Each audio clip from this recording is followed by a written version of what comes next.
Magandang araw po mga boxing fans natin dyan. Kumusta po? Boxing update po tayo. 4 alas Jonvel Casimero. Kahapon po mga idol ay naibalita natin na itong si Marlon The Nightmare Tapales ay sinabi nga niya na hindi talaga daw mananalo itong si Casimero kay Naoya Inoue. Kung maglaban talaga daw sila mga idol, no?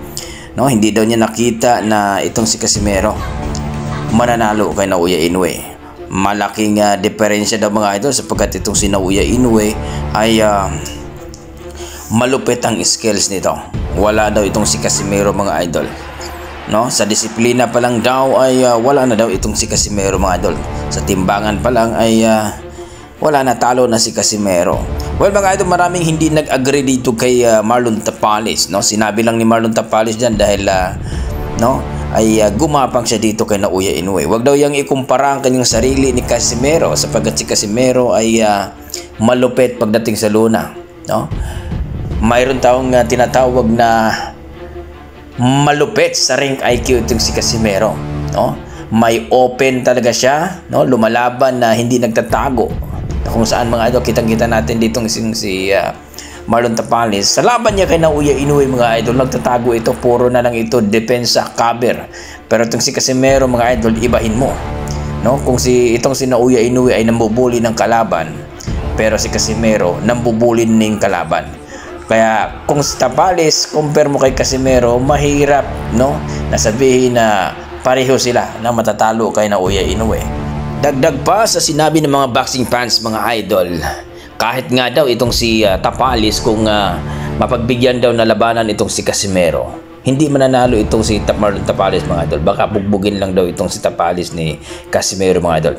Malayo sa skills daw itong si Marlon Tapales. Siguro maaaring niya mga idol na sinabi niya sapagkat gusto daw niya na labanan ulit si Naoya Inoue.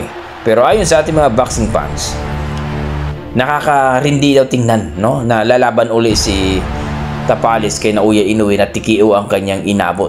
Kung desisyon lang daw ito, okay lang, pero TKO ang inabot niya at wala naman daw siyang pinakitang maganda doon.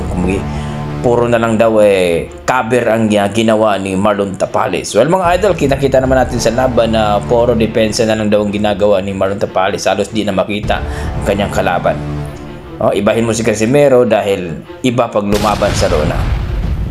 Hindi nagtatago sa kanyang kamao, kundi talagang mayroong opensa ito. Kaya marami nagsasabi mga idol, Casimero versus Inoue, magandang laban talaga. Bakit hindi? Dahil si Casimero, halos lahat ng mga hapon pinagapang niya at umabot siya ng 3 Division World Champion. At itong si Naoya Inoue ay kasalukuyan ngayon ng 4 Division World Champion itong si Naoya Inoue. Casimero versus Inoue mga idol, ito yung hinahanap ng mga boxing fans na maglaban. Inaabangan na pagdating sa araw ng laban nila, wala talagang atrasan. Well mga idol, alam naman natin si Casimero mga idol, pagdating sa laban parang halimaw yan, parang monster, Kung monster si Naoya Inoue, mas lalo itong si Casimero. Kaya abangan natin yan mga idol sa 2026. Dahil itong si Casimero ngayon, abala pa sa kanyang paparting na laban dito sa isang hapon na si Kamida. Nangako ang ating pambato na si 4 alas Jonvel Casimero mga idol na pagagapangin niya itong hapon na ito.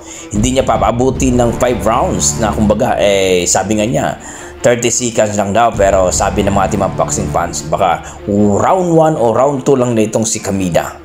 So abangan natin yan mga idol, naka-excite na laban na po yan mga idol. At alam naman natin lightweight division na talagang itong si Casimero pagdating sa laban talaga pinapakita niya yung excitement ng tao.